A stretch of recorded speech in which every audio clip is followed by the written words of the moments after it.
Ladies and gentlemen, Norm Macdonald.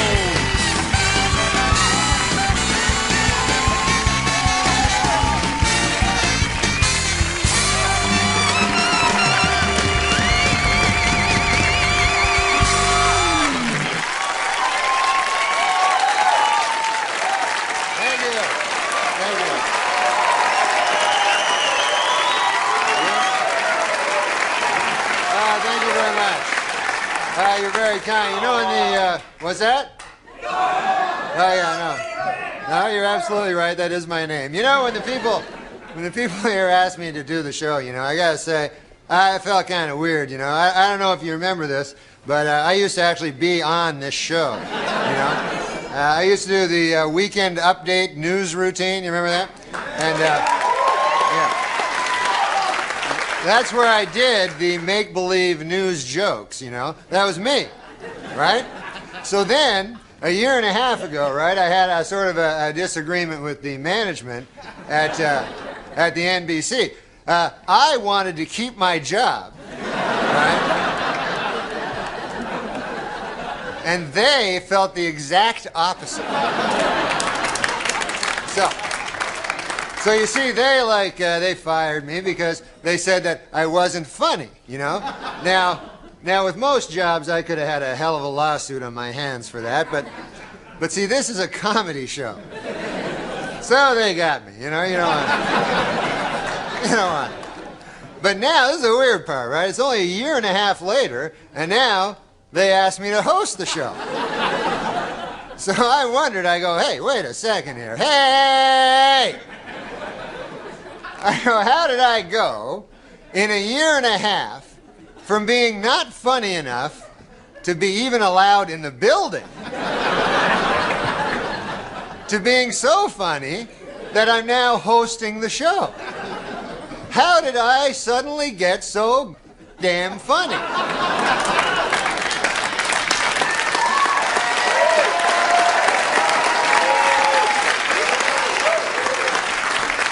It was inexplicable to me, because a year and a half, let's face it, is not enough time for a dude to learn how to be funny. Then it occurred to me, I haven't gotten funnier. The show has gotten really bad.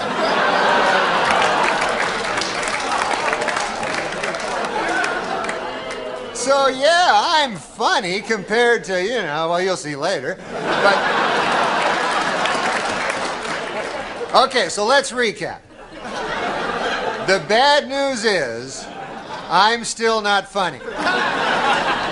The good news is, the show blows. All right, folks, we got a bad show for you tonight. Dr. Dre, Snoop Doggy Dogg, and Eminem are here. We'll be right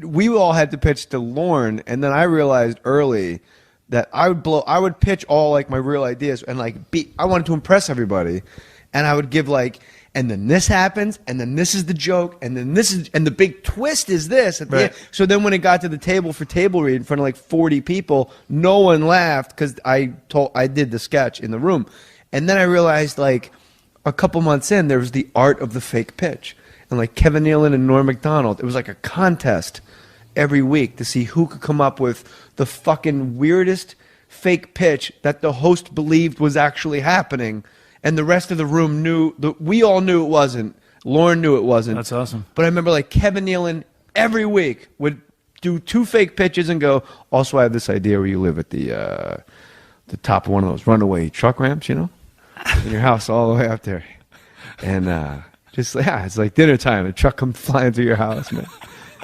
And the host would go, yeah, this is funny. I mean, but every week. And we would all just be laughing so hard. And the host is looking around yeah, that is funny, right? But we're laughing because the host is a fucking moron. And then Norm, I remember, it was Bob Newhart goes, I got this idea. People always confuse literally and figuratively. A guy will go, hey, how was that movie you just saw, you know? And I go, oh, my God. It was so funny. I literally laughed my head off. But he didn't, you know, because he's got a head still.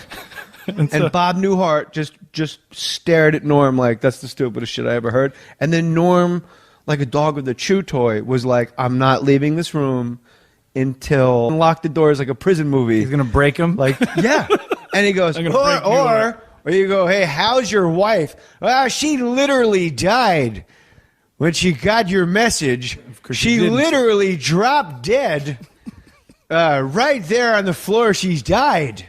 She literally died, and now he's moving like closer. Did Newhart break at a certain point? Yeah, eventually he just fucking won. And then that week, Norm did a sketch where he was Charles Kuralt, and he was the only. It was just Charles Kuralt alone talking to camera, and we're all like in full Charles Kuralt makeup, unrecognizable, and you're like, his fake sketches were better than anything I ever actually got on air. He's amazing, isn't he? He's an amazing guy. He is amazing.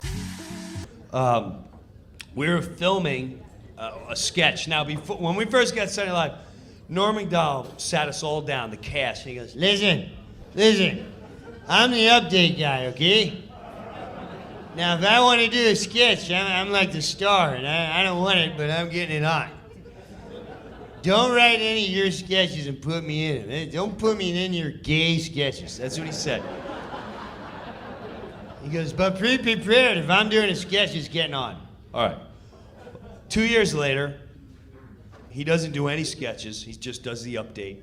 Pamela Anderson comes on.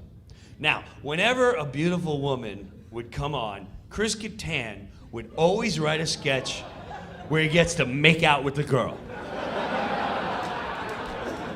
And he'd always over-flirt with her, like, oh my God, you're so sexy, you're hot, I want to sex you up, think you're cute, I want to go on a date, you single, I want to hot, you're sexy. Which was weird, because I always swore that he lived in the closet. Not that I care.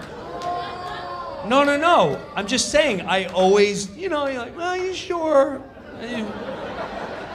You can tell me if you want, because he was very... he's very flamboyant, and he would always bring up gay in conversation, which was, to me, weird. It's like, you're like, oh my God, I was watching football, and I don't know, it just started making me feel gay. You ever feel that way? No. Not really. But if it makes you, all right. And I took that as a hint, because...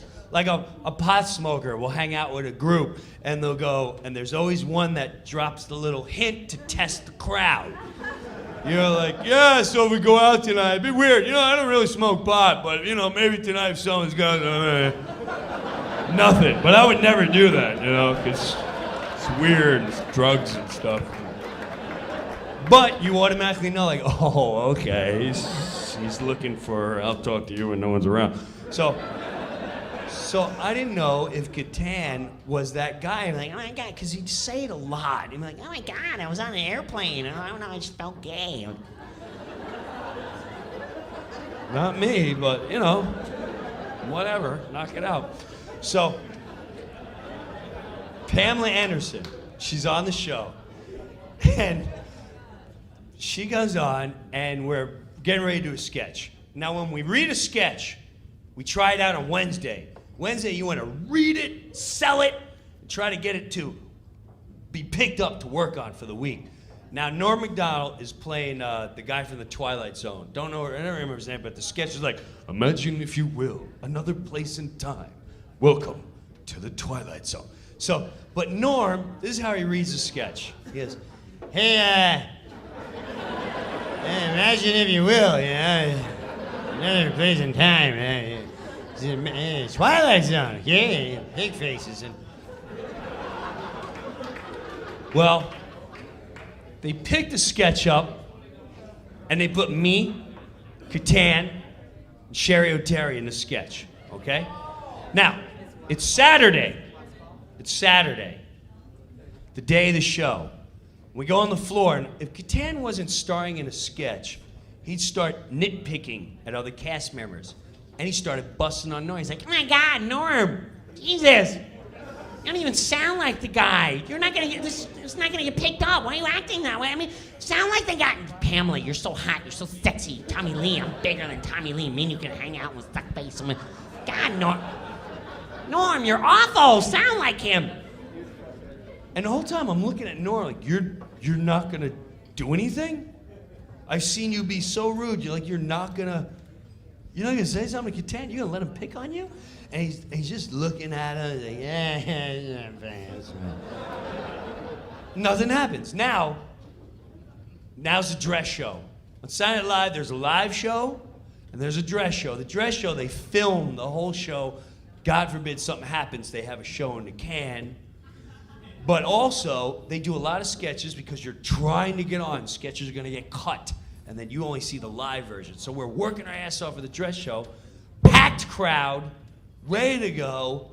1 minute for the Twilight Zone. Norm Macdonald, Chris Kattan, Jim Brewer, Sherry Terry to the floor. We get on the floor. As a crowd, our mics are on. Swear to God, Kattan's going, God, Norm, where'd you hear this guy? Sound terrible. I can do impression better. Did you work on it? Pamela, you're so hot. I'm gonna suck your face and rub up against you, and me and you are gonna hang out and suck your face. You go in the party, we're gonna hump and hang out and dry hump your leg at the party. 30 seconds. God, Norm, you're never gonna get this. God, try. Aren't you guys concerned? We're not gonna get on the air. 10 seconds. I'm gonna bam, I'm gonna feel you and I'll rub up against your butt and hot and... Go! Norm Macdonald. Hey, imagine, if you will, another place and time, and that's the same thing. And I went, I can't believe this is where you want to try to knock it out. And he just let it go like that. Now, when the show's over, you walk into Lorne Michaels' room. And when you go in there, there's a billboard. And it shows you what sketches are on. And when we walk in, go ahead, I'll wait for you. When we walk in, take your time, it's over there. And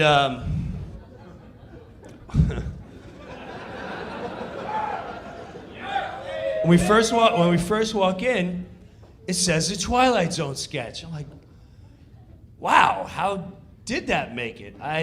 So here we are, live show, Monologue. Pamela Anderson comes out, first sketch of the night. 1 minute for kickoff of the show. Jim Brewer, Sherry O'Terry, Chris Kattan, Will Ferrell, not Will Ferrell, Norm Macdonald, all this show. So we get there, live show, 1 minute to live on the air. Kattan starts. God, Norm, you're like terrible. We got 1 minute. You're gonna sound terrible on national television. Don't you care? Oh my God, you don't even care? Don't you feel gay? God, what's wrong with you? And I can't believe, I'm getting mad that he's trying to throw Norm off his game. He's live TV. And then, oh my God, Pamela, you go to the party, you're hot, I'm gonna text you up 30 seconds. God, Norm, where'd you hear him? It's terrible. Why don't you stay at the update desk? 20 seconds. Pamela, you're so hot. 15 seconds. Norm had a cigarette, puts it out. 10 seconds. Hey, Kattan. By the way, if everyone didn't know, Kattan's gay, but he doesn't tell anyone he's gay. And that's why he's this angry little bitch, and he just takes it out on everyone, and he tries to hit on Pamela Anderson, who you know would never be with you. She went Tammy Lee. 5 seconds! So why don't you just come out of the closet and admit you're gay and you wouldn't live a lie, you little bitch? We're on! Imagine if you will. Another place and time.